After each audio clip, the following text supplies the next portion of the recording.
This one sent to CornyDriveThru at gmail.com from Cody in Westminster, Maryland. Wait a minute. I thought he still lived in suburban Atlanta. Cody's moved to Maryland? I think this is a different Cody, but Cody does have some time on his hands. We don't know. But here's the question. There has been a name popping up for months, it seems, on the Drive-Thru and the Experience. Jim has dropped this name whenever the Booker of the Year has underneath talent being competitive, or doing run-ins on actual stars in AEW, or with Swami barking in the background. Shut up! So my question...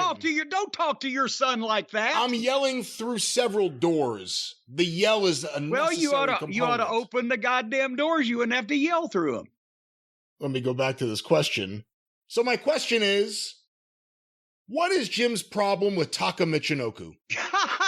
Is there heat? Did Kaientai rib Jim so bad that he holds disdain for Taka to this day? I can't count how many times I've heard that would be like Taka Michinoku being competitive with Steve Austin. Let's clear the air on this once and for all. Okay, I could have used Gilbert. I could, but Taka was a great kid. I never had a problem with Taka. Taka was a good worker. The problem was the whole group, Kaientai, Taka Michinoku, what was the, there was Dick to go. Wally Yamaguchi.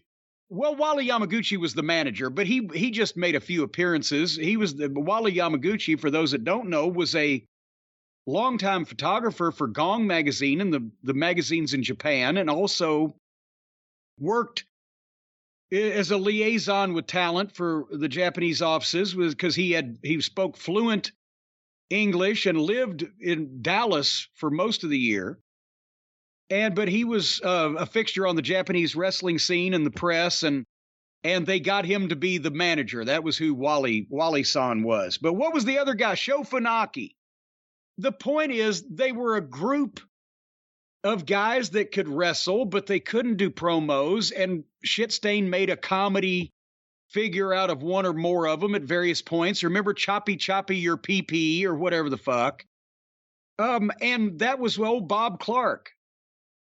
When Bob Clark came down to OVW and buried himself, to where Danny Davis had to call the office and said, "Don't send Bob Clark anymore. We're going to throw him out in the parking lot. Who's He's Bob pissing Clark? The boys off." Bob Clark was a guy that worked in the TV studio. And he was a nice guy, big, heavy-set, jovial fellow, was very nice. And he had worked at the TV studio all the time he'd worked with the company as one of the associate producers and whatever.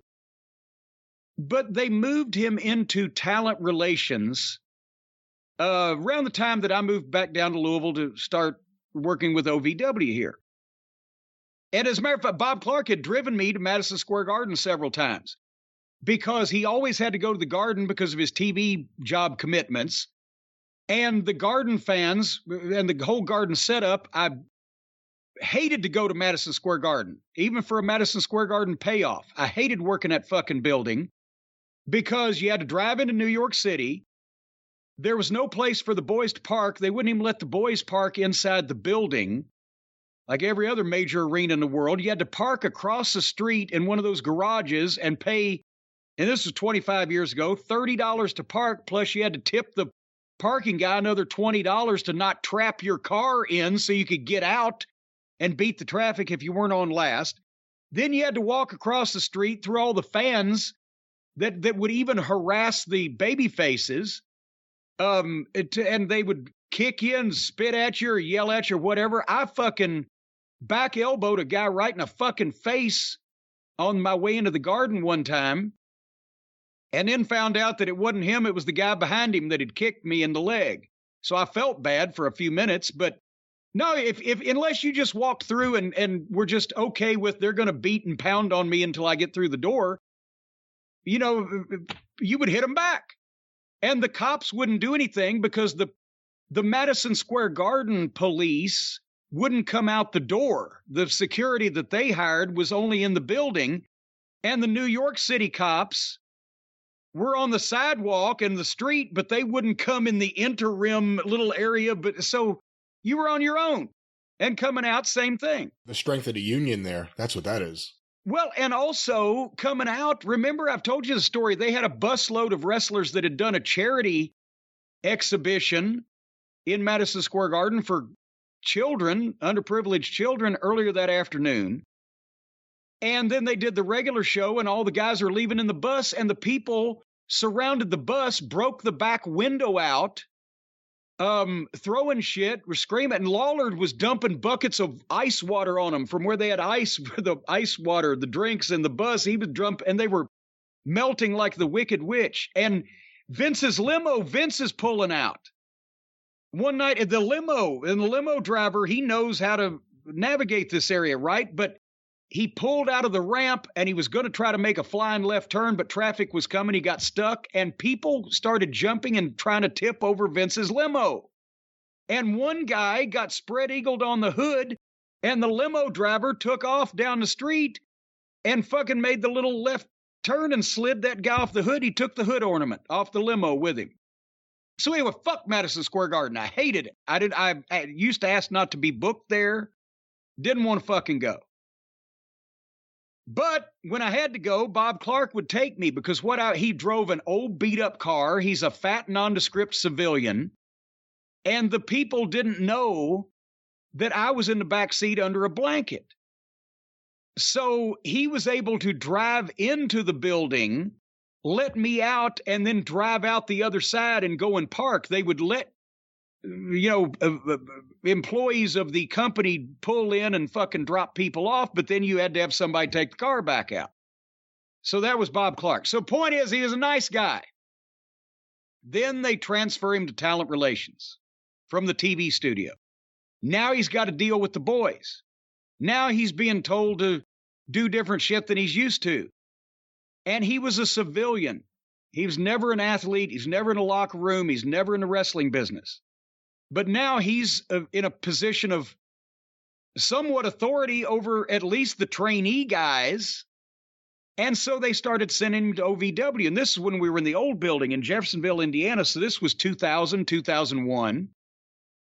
And he starts pissing the guys off and or freaking them out. He calls a meeting and he says, he's trying to say everybody wants to be a main eventer. Nobody wants to be a preliminary guy, but he says, who here wants to be Kai and Tai? And every hand in the locker room shot up because Kai and Tai was on television. They weren't. They wanted to be, yeah, we'll take that.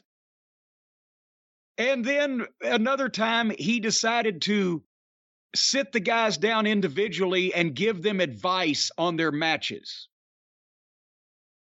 Well, depending on the personality that was involved, he got different responses from that. And Danny Davis would hear about all of them. He told Rob Conway what he thought. Rob Conway stayed up all night worrying and called Danny the next morning. He was thinking about quitting the business because that was Rob's personality. He told fucking somebody else something and they got mad and offended and didn't want to speak to him anymore. They told somebody else something and they wanted to punch him in the fucking face. Told somebody else something, they took it to heart because it was kind of true. Sooner or later, even a blind squirrel finds a nut, right? But he was the point is he was giving these guys advice when he didn't have a fucking clue what he was talking about. He'd been involved in the business less than shit stain. And it wasn't his place to be critiquing their performances. And then when he started telling Danny Davis changes he wanted Danny to make, Danny had to call fucking Stamford and say, Bob Clark is worrying my talent. He's causing me more trouble. And he's running his fucking dick licker where he shouldn't. So don't send him down here anymore or somebody's going to beat him up. Whether it's me or one of the boys, we're not sure. And so they stopped sending him down.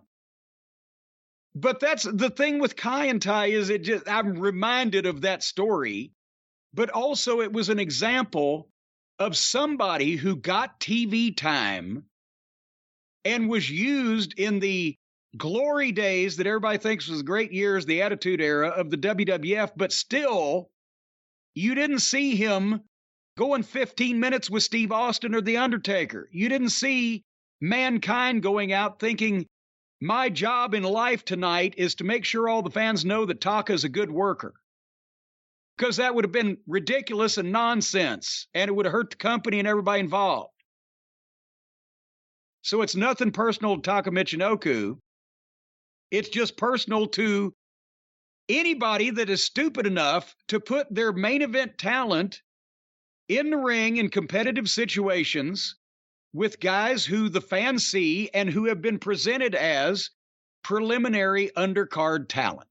Just because that guy can work, just because he can do great moves, doesn't mean he should be. It's not what you can do, it's what people think based on your presentation you should be able to do. And if George South had small packaged Ric Flair on TBS television and pinned him, well, that probably wouldn't have gotten over, because it wouldn't have made a lick of fucking sense, because even though George South is a great worker and everybody always wanted to feature a spot with him to not just beat him into powder and make him look like a piece of shit, there was still their personal business and on a wider, bigger basis, everybody's business to think about. And that would have been a stupid fucking thing to do. And people in the wrestling business didn't start doing stupid shit on purpose until recent years. Before, it was always accidental. So that's the thing with Taka or anybody else in that position. Insert your preliminary talent, underneath guy or job guy of choice based on your childhood and geographical location, and insert the main event star according to the same parameters, and you get the same thing. Just because you can cut your ear off doesn't mean you're Van Gogh, and just because you can do all the wrestling moves doesn't mean you should be allowed to. What do you remember about when he came in, though? Because I remember at the time, the Great Sasuke was the one everyone thought was going to be the one signed, the one that would become the big star in WWE in the junior heavyweight division they were going to try to do to compete with WCW's. Light heavyweight. Light heavyweight division. What happened there? Well, Great Sasuke wasn't going to come over there and sign and be full-time because he was somewhat of a star, and wasn't he involved in his own promotion? Well, Michinoku Pro, yeah. Yeah, so... But also, he wasn't going to be a star in the WWF. Even if Great Sasuke was great, it was another one of the phases that Vince was going through that he runs hot and cold on. Somebody said, hey, they're using cruiserweights. So let's get some light heavyweights. Make a light heavyweight division. I was the one who had to call a bunch of light heavyweights. And all it was he was into it for about 3 weeks. And then it went the same way of the working with Antonio Pena and the AAA. And, Pena flies up to his house bringing gifts, and they're going to do this big co-promotion, and they're going to work together because the Hispanic market is emerging and it's going to be huge, and we got to capitalize on this. And 4 weeks later, he's got Pena's champion on fucking syndicated TV beating him like a job guy. That's when I said, while he's down there, why don't you just piss in his fucking mouth? I'm just saying that's the light heavyweight tournament. And then he's okay, but it's got to be legitimate, so only call guys that's under such and such weight. And so, I had Brian Christopher was involved in that. Bobby Fulton and Tommy Rogers, the only match they ever worked against each other, I think, out in public, was in the tournament. All right, at least Bobby and Tommy can work, because we got to find guys that somebody might recognize from somewhere that are under 220 pounds that don't mind coming in for shots, even if we're not signing them, and most of them are going to have to do jobs. So I called in a few favors and got a few other people, and Brian Christopher and Taka Michinoku were probably the shining light of that ill-fated division for the time that it was there, but there were never any plans, and with Vince around, there were never going to be that the light heavyweight title was ever going to be important. Taka Michinoku was never going to be fucking pushed. None of that was ever going to take place.